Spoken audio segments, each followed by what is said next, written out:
शाम ढलने के बाद एक लड़की को दीपक लेकर जमींदार की छत के ऊपर के कमरे में जाती हुई दिखाई देती है। वो लड़की उस कमरे से रोती है। अमित और बादल दो दोस्त मिलके कॉलेज के एग्जाम खत्म होने के बाद बादल के बुआ के घर उदयपुर घूमने के लिए आए हैं और वो दोनों पूरा गांव घूम घूम के देख रहे थे। पता है अमित, मेरा उम्र जब 10 साल का था तब मैं बुआ के घर आया करता था। फिर इतने बड़े होने के बाद आया। इतने सुंदर गांव में तो छुट्टियां मिलते ही आ जाना चाहिए, लेकिन तू यहाँ इतने सालों बाद आया। पता है, इस गांव में एक अजीब घटना घटती रहती है। उसे सुनने के बाद यहाँ फिर कभी नहीं आया। और अब मैं बड़ा हो चुका हूँ, इसीलिए उस बात का और चिंता नहीं। तभी अचानक उनके सामने एक आदमी आया जिसका पैर में जूता, बदन पर कपड़ा नहीं था, माथे पे बाल बहुत ही कम था, एक छोटा सा मैली धोती पहने हुए थे। बाबू लोग, उधर मत जाना, उधर खतरा है। खतरा? कैसा खतरा? कौन सा खतरा? सुनो इधर।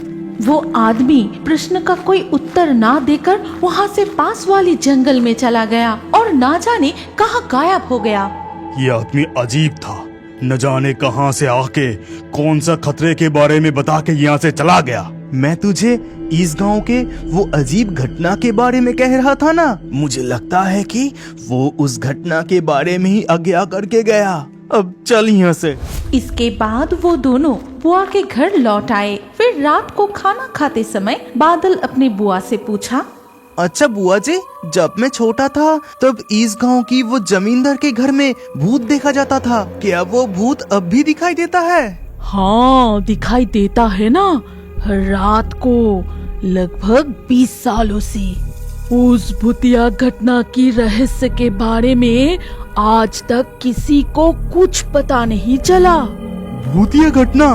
इसके बारे में मुझे जानने का बहुत इच्छा हो रहा है। फिर बुआ जी अमित को पूरा घटना खोल के बताई। तो फिर ध्यान से सुनो मेरी बात। इस गांव में जो पुराने जमींदार के हवेली है वो लगभग पूरा टूट चुका है। अब तो गांव के कोई भी वहाँ नहीं जाता। लेकिन शाम ढलने के बाद एक लड़की को दीपक लेकर जमींदार की छत के ऊपर के कमरे में जाती हुई दिखाई देती है, लेकिन उसे करीब से कोई भी नहीं देखा। वो लड़की उस कमरे से कभी बचाओ बचाओ कहकर पुकारती है, तो कभी रोती है और कभी कभी गाना भी गाती है। और आज तक जो कोई उसकी वो दर्द भरी पुकार सुनकर उसे बचाने जाता है वो लौट कर नहीं आता। असल में वो एक नरभक्षी पिशाचिनी है। आप ये क्या कह रहे हैं? क्या वो पिशाचिनी वहाँ अब भी है? हाँ, वो है ना, जरूर है।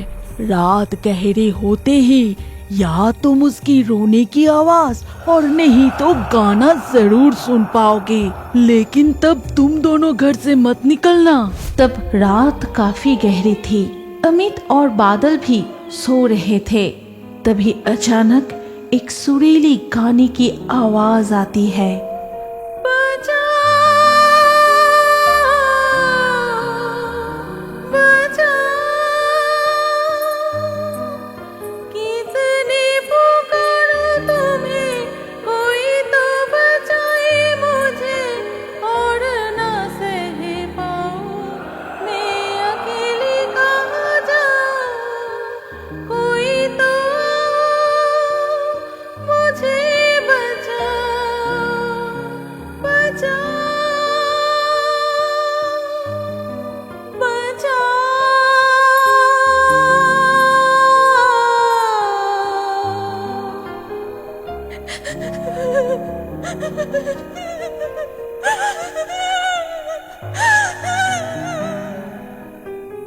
बादल, बादल, ए बादल, क्या तू वो गाना सुना?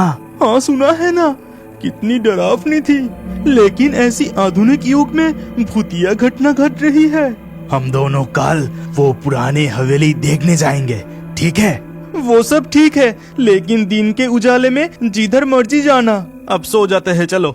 और सुबह होते ही बादल की भाभी चाय की 2 प्याला उनके हाथ में देकर बोली, क्यों भैया, कल रात चुड़ैल की गाना सुना? सुना है ना, उससे बहुत डर गया था।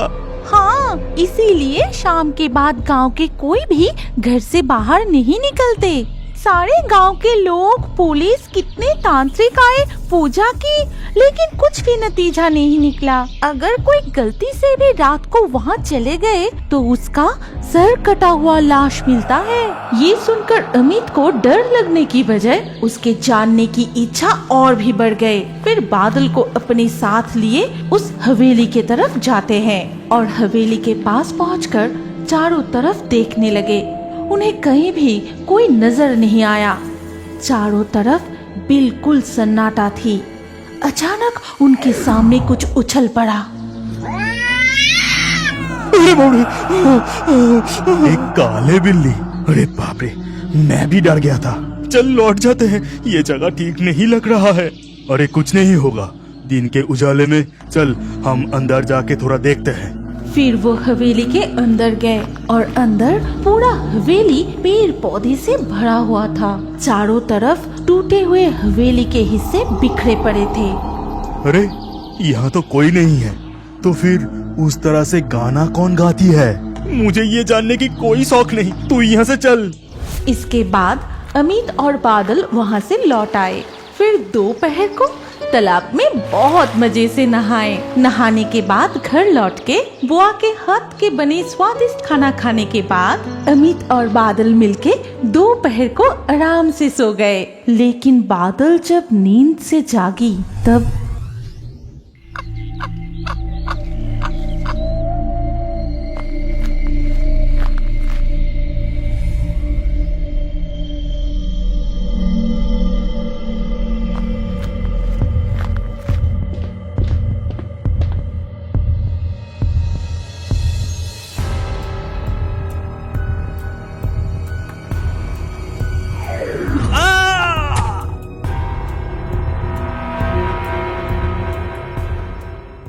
भाभी, अमित कहाँ है? कहीं नजर नहीं आ रहा है। मुझे क्या पता भैया, मैं तो जानती थी कि आप दोनों कमरे में ही सो रहे हैं। भाभी के मुंह से ऐसी बात सुन के बादल घबरा गया।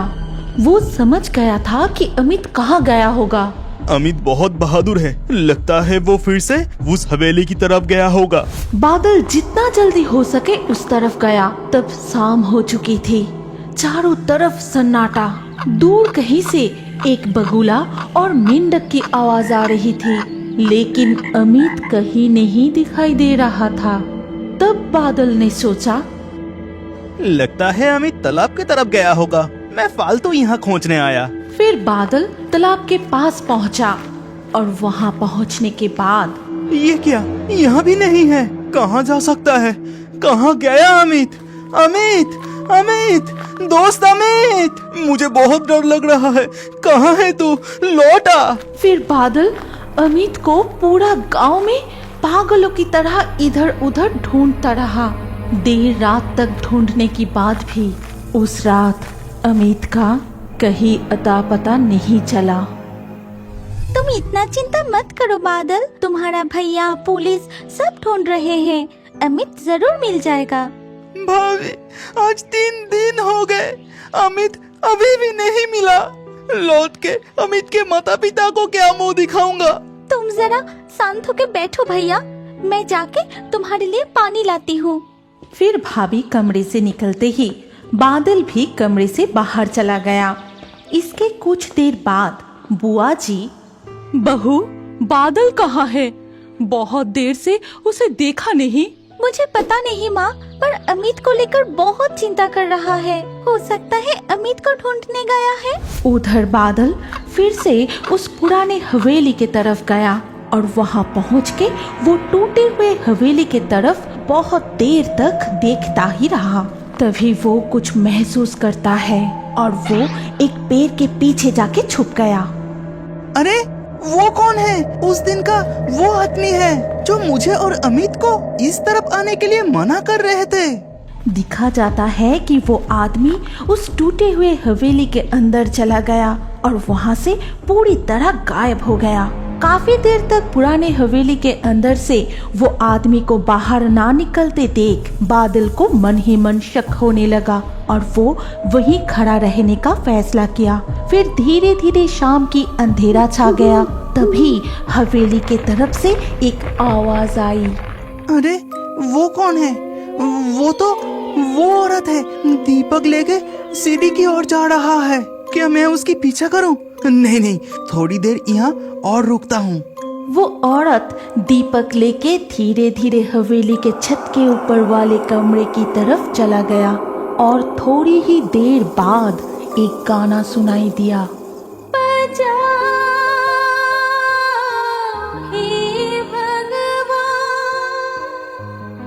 कितने पुकारो तुम्हें, कोई तो बचाए उसे, और न सही पाओ, तू ही बचा ले भगवान।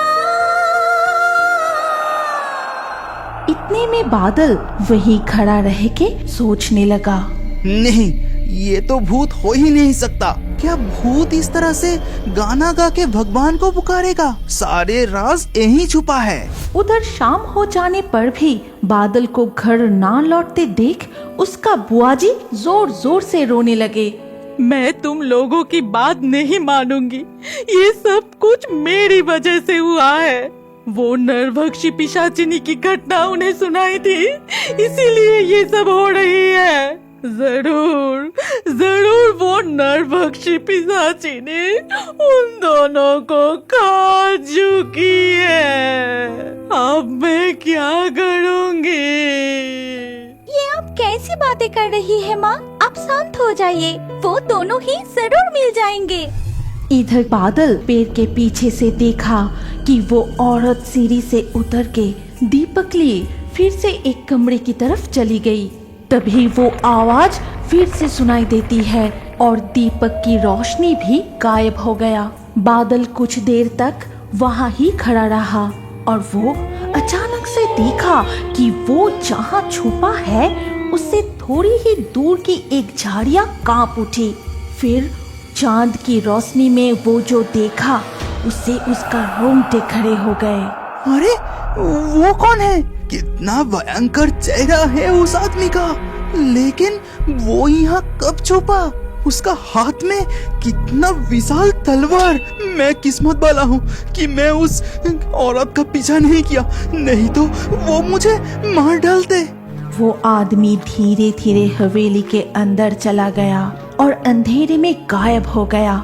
तभी फिर से वही आवाज सुनाई दिया, वो भी दो बार।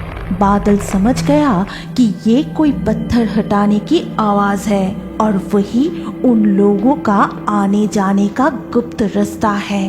और कुछ मिनटों तक वहीं खड़े रहने के बाद बादल भी पुराने हवेली के उस कमरे में गया। ओहो, बहुत अंधेरा है, यहाँ कुछ नहीं दिख रहा। लेकिन बादल भी हाल छोड़ने वालों में से नहीं थे। वो अंधेरे में पता लगाने की कोशिश करता है कि दरवाजा आखिर कहाँ है। फिर एक ईंट पर हाथ पड़ते ही अचानक वैसे ही आवाज करके पत्थर की दरवाजा खुल जाता है, जो दिखने में बिल्कुल एक दीवार की तरह था।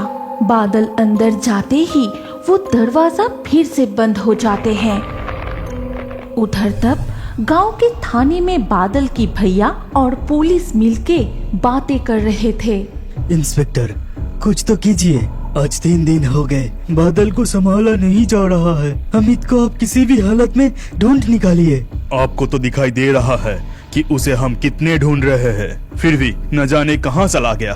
क्या हुआ है उसके साथ, कुछ भी समझ में नहीं आ रहा है। इधर बादल एक सीढ़ी से नीचे की तरफ जाके देखा कि वो औरत किसी से बात कर रही है।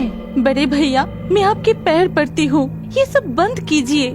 चोरी डकैती सब कुछ कर रहे हो, उसके साथ इस तरह से मासूमों का जान लेना, ये पाप बंद कीजिए। मैं आपसे विनती करती हूँ। चुप कर, आजकल बहुत बोल रहा है। ये शहर का छोकरा हमारे बारे में सब कुछ जान गया है, उसे आप छोड़ नहीं सकते। इस अमावस्या में उसका बलि देंगे। कालिया, उधर का क्या हाल है?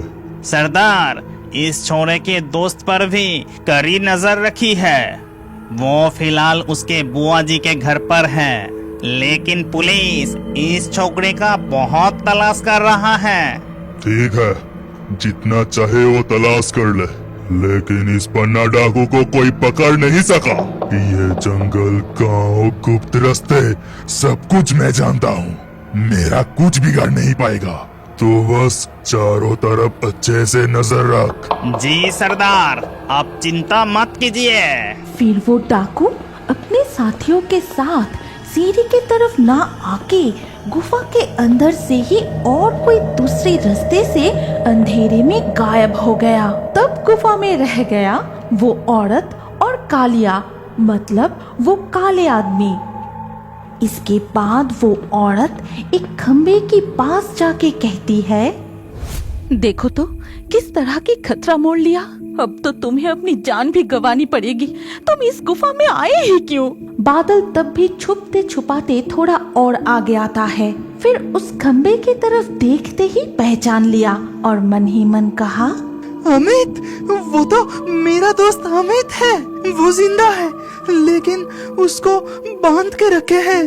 तभी वहाँ मौजूद वो काले आदमी उस औरत से कहता है, दीदी, इतना दयालु होना ठीक नहीं, उसे मरना ही पड़ेगा। ठीक है, मैं अब पहरा देने जा रहा हूँ। ये कहते ही वो आदमी सीढ़ी की तरफ आगे आता है। तभी बादल भी एक खंबे के पीछे छुप गया। वो आदमी सीढ़ी से ऊपर जाते ही फिर से वही आवाज, वो भी 2-2 बार। बादल समझ गया कि वो आदमी भी गुफा से बाहर निकल गया। अब यहाँ सिर्फ वो औरत और अमित है। तब बादल उनके सामने आया। अमित, मैं बादल तुझे बचाने में आ गया। वहीं रुक जाओ, नहीं तो जान से मारे जाओगे। कौन मरेगा दीदी? आप तो मेरी माँ जैसे हो। आप हमें मार नहीं सकते, और यहाँ आपके अलावा कोई है भी नहीं। माँ? तुम मुझे माँ कह के पुकारा? मुझे जब एक बार माँ कह के पुकारा तो इस माँ का फर्ज बनता है अपनी बेटों का प्राण रक्षा करना। लेकिन वो लोग तो कभी भी यहाँ आ सकते हैं। आप ही हमें बताइए कि हम किस रास्ते से भाग के बच सकते हैं। वो औरत बिना देर किए जल्दी से अमित की रस्सी खोल देती है। फिर तुम दोनों मेरे साथ आओ इस रास्ते से। फिर वो दोनों भी उस औरत के पीछे पीछे उस रास्ते से ही जाने लगे। अरे बाप रे, कितना अंधेरा है, कुछ दिखाई नहीं दे रहा। और उस रास्ते से कुछ दूर जाने के बाद उन्होंने देखा कि वो एक नदी किनारे आके पहुँचे हैं। तुम दोनों को तैरना आता है ना? माँ, हम दोनों को ही तैरना आता है। तो फिर तैरते हुए उत्तर दिशा की ओर चले जाओ। जब तक कोई घाट नजर न आए तब तक रुकना मत, और जब तक सुबह न हो जाए तुम दोनों पानी में ही छुपे रहना। नदी के घाट पर लोग नहाने के लिए आए हैं देखने के बाद नदी से बाहर निकलना, ठीक है? लेकिन आपका क्या होगा माँ? मेरी चिंता मत करो, तुम दोनों यहाँ से जल्दी भाग जाओ। बादल और अमित बिना देर किए उस अंधेरे में ही नदी में कूद गया और चांद के रोशनी में तैरते हुए उत्तर दिशा की ओर आगे बढ़ने लगा। क्या आपको पता है हमारी कहानी के हिस्सा आप भी बन सकते हैं? कैसे? पहले हमारे पिक्सटन चैनल को सब्सक्राइब कीजिए, फिर आपका नाम कमेंट में लिख दीजिए। लकी ड्रॉ के माध्यम से आपका नाम चुना जाएगा, और हमारे नए कार्टून वीडियो में किस किस का नाम चुना गया है वो जानने के लिए स्क्रीन के ऊपर इस वीडियो कार्ड में क्लिक कीजिए।